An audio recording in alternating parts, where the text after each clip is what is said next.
These communities between like the activists who are out in the field and demonstrating or organizing and the musicians creating art around this idea, they don't necessarily always connect. It's not always the same community.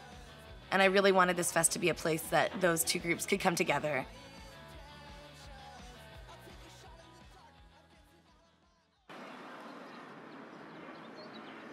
Combating Latent Inequality Fest is a fest that is focused on the intersection of DIY culture, activism, and music, such that it relates to intersectional feminism.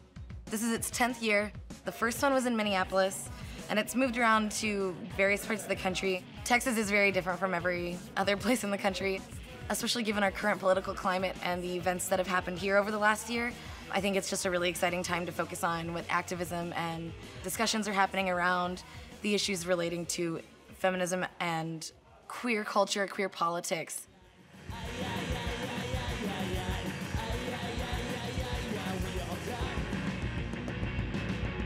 When I think of, say, punk rock or anything like that, I have a relationship of thinking activism or politics or pushing against the norms.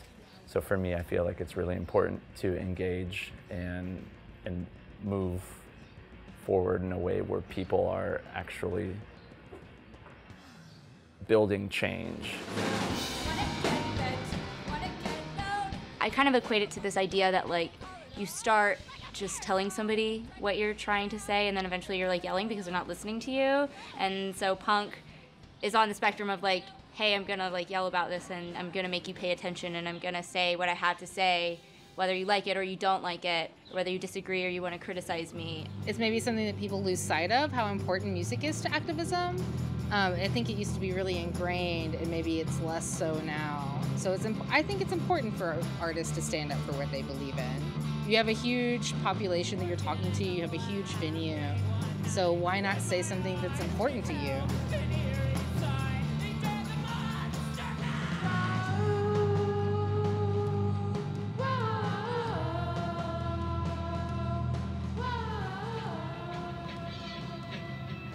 The way I do it is like so DIY that like I'm sure people who actually print are probably like, what are you doing, you know?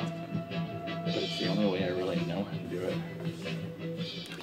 More fine artists, it's a more abstract way that art and politics can intersect. You know, it's not always fully representational, or there's not necessarily direct communication involved, but where I'm coming from, being a graphic design perspective, something that's always inspired me about that work is really what kind of impact you can make when you communicate an idea as clearly and effectively as you can.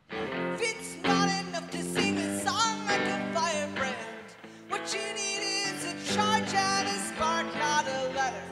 Resignation, admitting defeat, denying the things you used to say.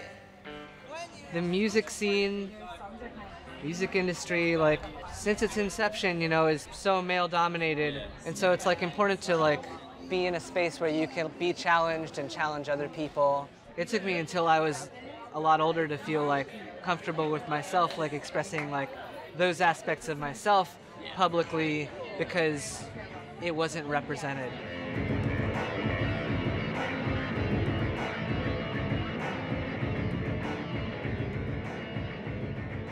The punk kids are really underrated because they're the ones that are actually like raising awareness for things that these like mainstream bands don't really talk about, and it's still underground, but it's still really like visible and present.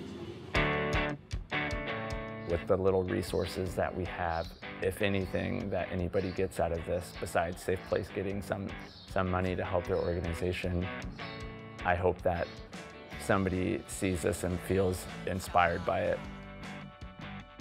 What we get is an enormous response and enthusiasm in Austin, and that's something that I really value about living here, is that, you know, you have an idea and maybe it's not something that is commonly done, but it's one that is embraced.